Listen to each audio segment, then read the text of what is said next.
পাকিস্তানের সাম্প্রতিক কিছু ভিডিও ছবি সামাজিক যোগাযোগ মাধ্যমে ভাইরাল, যেখানে বাংলাদেশে ঘটে যাওয়া ছাত্র জনতার আন্দোলনের সঙ্গে একাত্মতা জানিয়ে স্লোগান দিতে দেখা গেছে পাকিস্তানিদের।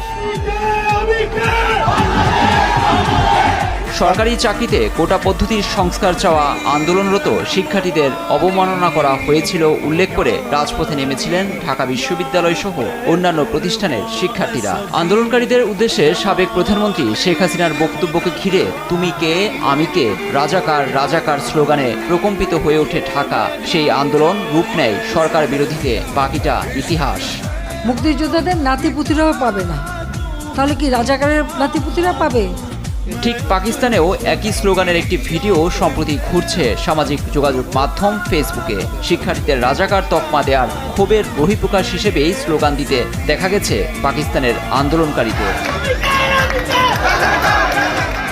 বাংলাদেশের ছাত্র জনতার গণ অভ্যুত্থানের ঢেউয়ের হাওয়া পাকিস্তানেও যেন বইতে শুরু করেছে। তেহরিক ই ইনসাফের নেতা ইমরান খানের মুক্তিতে অনুপ্রাণিত হচ্ছে তার সমর্থকরাও, এমনই খবর ছড়িয়েছে বিভিন্ন মাধ্যমে। আন্দোলনকারীদের কেউ কেউ বলছেন পাকিস্তানের অবৈধ সরকারকে বাংলাদেশের সরকারের মতো পালানোর সময় হয়েছে।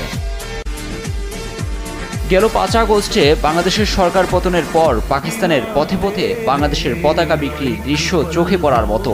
সেখানে অনেকেই বাংলাদেশের প্রতি ভালোবাসা থেকে লাল সবুজের পতাকা বিক্রি করছেন বলেও জানান। বলেন, এক মুসলমান আরেক মুসলমানের ভাই, বাংলাদেশের পাশেও আছে তারা।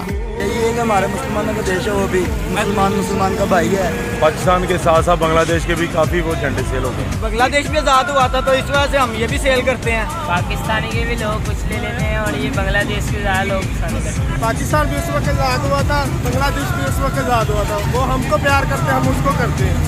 বাংলাদেশের পতাকার চাহিদাও বেশ বলছেন বিক্রেতারা। भाई इन्होंने भी बांग्लादेश के झंडे लगाए हुए हैं। বাংলাদেশের শেখ হাসিনার সরকার পতনে ছাত্রদের বিজয়ের প্রতিক্রিয়ায় গত সপ্তাহে মূলত বেলুচিস্তানে বড় ধরনের সরকার বিরোধী বিক্ষোভ হয়। বেলুচিস্তানে তরুণ নেতাদের গুমের অভিযোগ দীর্ঘদিনের। পাকিস্তান সেনাবাহিনী এ অভিযোগ অস্বীকার করলেও বেলুচিস্তানের গণমাধ্যম দ্য বেলুচিস্তান পোস্টের প্রতিবেদনে এসেছে অঞ্চলটিতে 55,000-এরও বেশি গুমের ঘটনা ঘটেছে।